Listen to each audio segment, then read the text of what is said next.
मतलब ये कि आप लोग अपनी अहमियत नहीं समझते, दुश्मन समझते आपकी अहमियत। दुश्मन पहचान गया कि इसे कौन की क्या अहमियत है, और आपने भी जगह भी अहमियत नहीं पहचाना। ये जो कहता आप पाकिस्तान हो इस वक्त स्ट्रेटेजिक भी बड़े अहम आ गए, और मुल्की सतह पर भी, और अकीदत के लिहाज से भी बड़ा अहम है।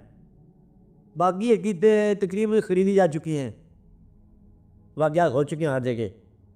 कुछ खरीदी जा चुकी हैं, कुछ लड़ाई जा चुकी हैं आपस में, कुछ झगड़ा किया जा चुका है, किसी को बाहर निकाल दिया। अकीदत तो ये बात कर रहे हैं, मेरी बात समझ आ रही है आपको? अकीदत आगे देखो कि ईरान को इराक़ के साथ दोनों की कौमी सतह पर नुकसान होगा ना, तो अकीदत की सतह पर भी दोनों का नुकसान होगा। और कुछ लोगों से अकीदत मजरू होगी दोनों की, और होती जा रही है।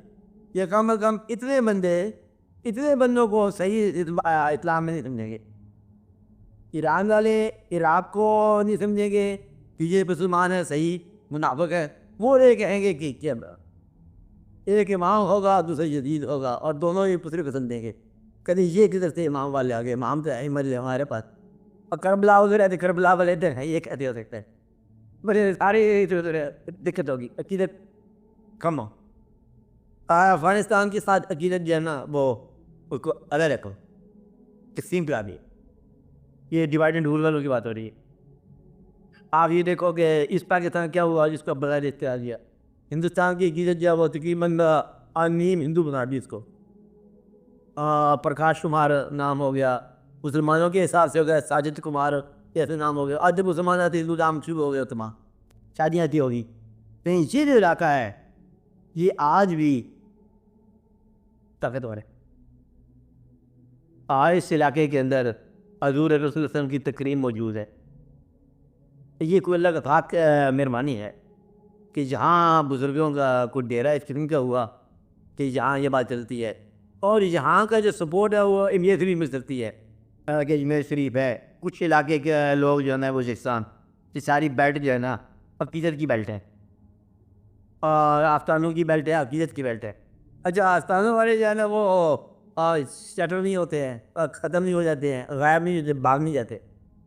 इसलिए यहाँ पर दुश्मन अंग्रेज़ और जो है हनूद और ज़हूद दो किस्म के दुश्मन हैं। क्या हिंदू समझ लो और यहूदी समझ लो, उनको बड़ी दिक्कत हो रही है आपके ख़िलाफ़ कि ये कौन खटकती है। कि वो अखबार ने शेर कहा था कि इससे इसके मोहम्मद को निकाल दो, तब जाके ये कौम बर्बाद होगी, और वो निकाल नहीं सका। इसके नबी यहाँ से कोई नहीं निकाल सका। यहाँ मेरे में वो एक वाक़या मौजूद है। अगर आप अपने आप को समझो, आप वाहिद कौम हो जो कहीं मानों में स्पिरिट ऑफ इस्लाम या मोहब्बत मुस्तफ़ा सल्लल्लाहु अलैहि वसल्लम जो है ना उसके अंदर आप रखती हो कौम, और ये तो जानता है कि ये मर्दी सिद्धि कौम। नतीजा ये है कि वो लोग जो हैं आपको तबाह करना चाहते हैं, तखरीब कारियाँ करना चाहते हैं, नुकसान कराना चाहते हैं। वाक़यात आप अपने आप को पहचान लो, ठीक है। दुश्मन की निगाह से पहचानो कि वो बेचैन है आपके तबाह करने में, यही आपकी अहमियत है। हालांकि आप कमज़ोर हो, आपके कुछ भी नहीं है, लेकिन दुश्मन पर हैवत बढ़ी है आज भी।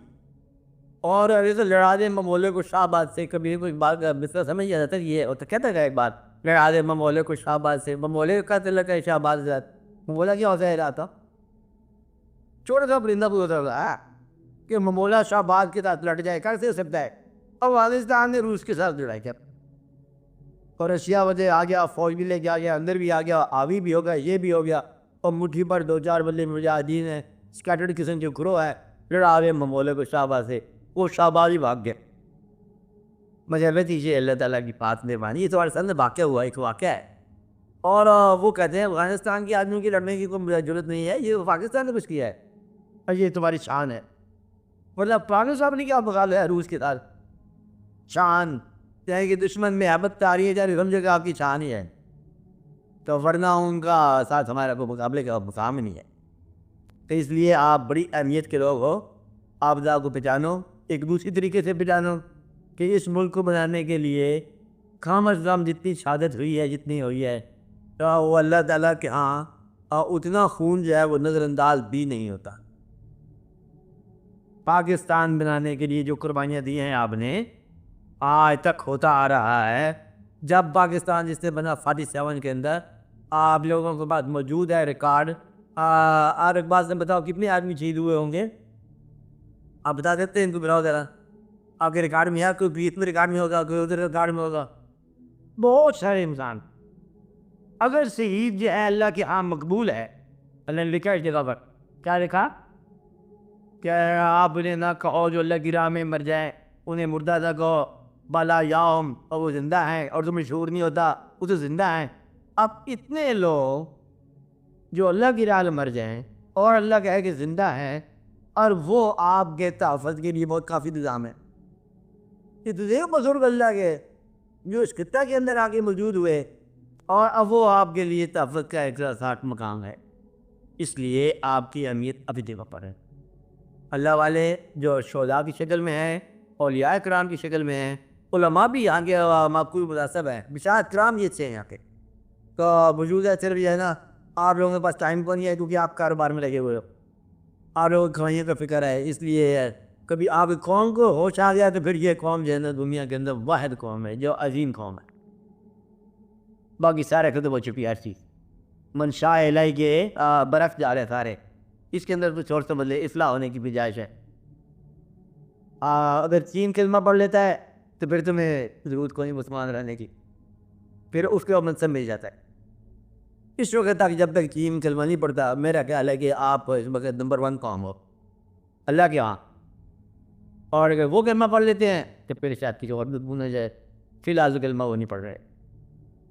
आपको अल्लाह ताला ने अच्छा मकाम दिया है, आप मज़हब की अदब करते हो, अक़ीदत रखते हो, हुज़ूर से आपकी मोहब्बत है। इसी कौम में बड़ी बात है। ये इलाका है, मीर अरब को आई ठंडी हवा जहाँ से, ये वो इलाका है। ये दुश्मन ठीक करता है, ये दुश्मन की रिवायतें पहचानो। उसी का ये हम कैसे इकट्ठे हों? कहता मुसलमान कौन है? किसी के पीछे सवाल, मुसलमान किसे कहते हैं? कहते जिसको हिंदू मुसलमान समझे वही मुसलमान है। हिंदू की निगाह से देखो, जिसको वो मारेगा ना वो मुसलमान होगा। क्या हिंदू जिसका दुश्मन है वो मुसलमान समझे। अब इसलिए वो लोग कहते हैं कि सिखों से भी बल्ले नज़दीक करीब पावे, ये कितना पढ़ना लोग है, ये कितना पढ़े। कुछ ऐसे गुरु नानक का वल्ले में रखा हुआ है इस इलाके में।